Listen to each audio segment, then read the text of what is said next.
how can God tell Abraham to sacrifice his son? What kind of God is that? Even if God told Abraham to do so, how can slay his son and give him as a burnt offering? Even if God asked him to, God told him to do so. But let's delve into the passage. And it came to pass after these things.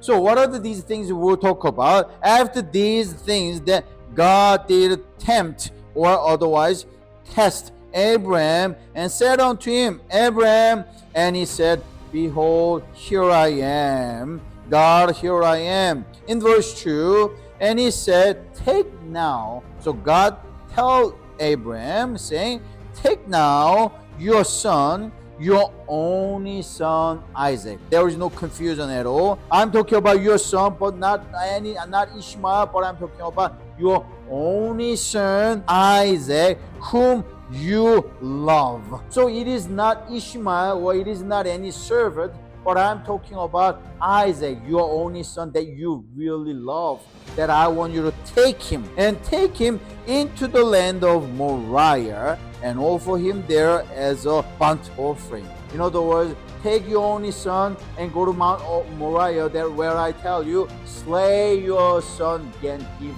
to me. That's what God is commanding Abraham today. If you look at this verse 1 and 2, it begins with, it came to pass after these things. If you remember, these things are relationship between Abraham and God. If you go back to Genesis chapter 12, God appears to Abraham in Genesis chapter 12, and he says, Now the Lord has said unto Abraham, Get thee out of thy country and from your kindred and your father's house unto land I will show you. So that was the first instance God appeared to Abraham. And in verse 1, God said to Abraham, Now you get out. It has three unequivocally clear commands. First, you must leave your country. Second, you must leave your relative. Third, you must leave behind all your inheritance. That was God's command. Has Abraham fulfilled all those commands? Not really. Abraham departed from his country, of course, but often digress, and for that reason he got into trouble. And he did not also leave everything behind, but he also took Lot. For that reason he got into a battle and all the other complications as well. Not only that, he thought all these things that he can fulfill by himself. God has commanded Abraham to leave every inheritance, your father's house, nothing that you can rely on, no power that you have to grab on, that you must leave all behind. But Abraham often tried to fulfill God's command by his might, like he had tried to make his servant as his successor. When it failed, he listened to his wife and also forbear Ishmael. So after these things of chapter 22 indicates all these things that you have tried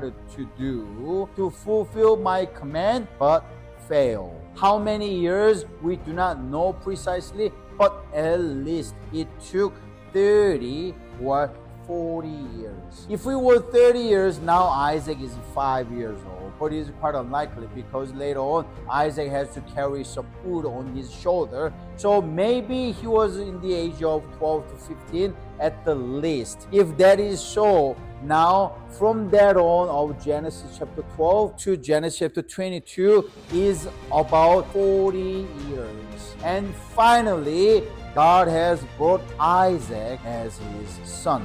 After these things, suddenly God appears and God tested Abraham. Isn't he omniscient God? Does he not know everything? We thought he is omniscient, he knows everything. And also we may ask, after all these years about the relationship between himself and Abraham, can you safely imagine and know even what Abraham thinks? Do you really have tests as if you don't know the answer? But you know what? It is not about that he does not know Abraham. It is not that he is testing Abraham because he wants to know, but it is God who gives this test in order to give an opportunity to Abraham to show and demonstrate his faithfulness. When we believe God, there are times that we become so mature, we become so faithful, we become so grown up in our faith. God brings sudden trials in your life. Not because God doesn't trust you, not because God wants you to fail, not because He wants to test you, but because He wants to give you and I the opportunity to demonstrate our faithfulness, demonstrate our faith. Even if you give us this trial, we still follow you. God, I want you to be pleased because demonstrate my faithfulness as my worship to you. That's the opportunity and the chance that we gain from this merciful and gracious God that we serve. But this challenge has flashback of what he had long time ago. This time you go, but you don't just go, but you must take and go and offer. In Genesis 12:1, when God commanded, go out and leave everything, actually Abraham haven't done it 100%. And this time, after 40 years later, now it is your chance to re-challenge that test that you failed 40 years ago. Rather than you leave everything, like you leave relative, you leave your country, you leave your father's house. This time I give you just one command. Take your only and beloved son Isaac, go to Mount Moriah and give him to me as a burnt offering. What would you do? We can all imagine the terror in his face right as soon as he heard that command. But you know what he does? Abraham prepares. He prepares. In verse 3, and Abraham rose up early in the morning. He rose up early in the morning. He does not tarry. He does not take time. He does not delay, but he rose up early in the morning. He saddles his ass, that means he saddled his donkey, and took two of his young men with him.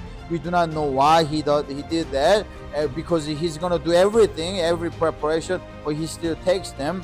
And Isaac, his son, of course, the most important element of this sacrifice and of this trip, and clave the wood for the burnt offering, and rose up and went on to the place of which God has told him. That means God is telling him where to go, the direction, and Abraham is following them. Think about this.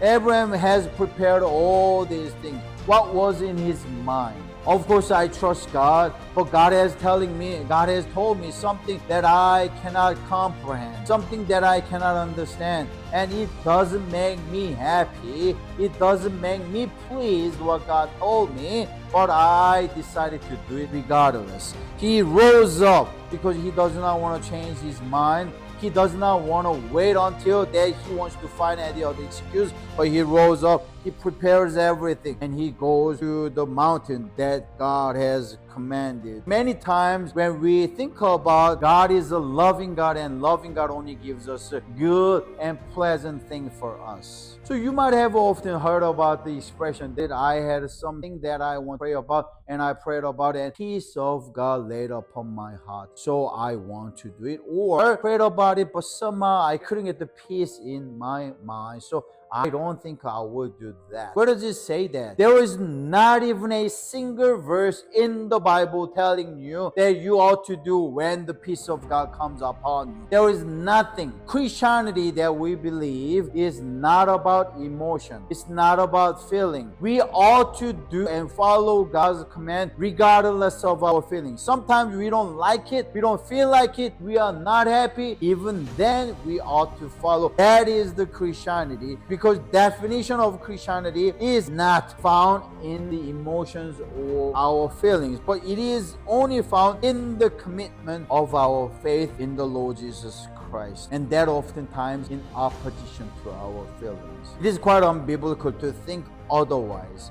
Yet we have one more question when we depart to Mount Moriah in the obedience and with the faithfulness toward God. Because my only son, this Isaac that I love, this Isaac asked him. In verse 7, Isaac spoke unto Abraham his father and said, there is a fire, daddy, there is wood, but where is the lamb? I might not know everything about offering, but as far as it comes to burnt offering, I know one thing clear: there is needs an animal to give as a sacrifice. But where is the lamb? You know what he answers? Abraham said and answered to Isaac, said, my son, God will provide himself a lamb for burnt offering. So they went. Was he exaggerating or was he lying? What was he saying? Why did he say that? What was in his mind? In fact, it was not only at this instance, but Abraham, when he was departing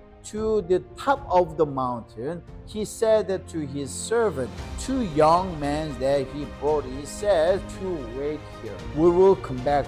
Abraham is saying that to his son I will provide, and to his servants that we will come back. What was it? I believe Abraham was telling them the future reality with the present faith. Let me say that again. I do not think Abraham was exaggerating. I don't think Abraham was making it up. I don't think Abraham was saying hopeful things, as if, you know what, even if you don't believe it, if you say the nice things, if you think, positive things, it may come true. It's not that. Abraham, the man of God, man of faith, is saying the future reality with the present faith. We may not understand, but you know what, I beat you. I bless you and I that we will have this kind of faith, that he is having the faith of presence, showing that future reality, that his faith already foresees what's gonna come in the future. He does not know how God will do it,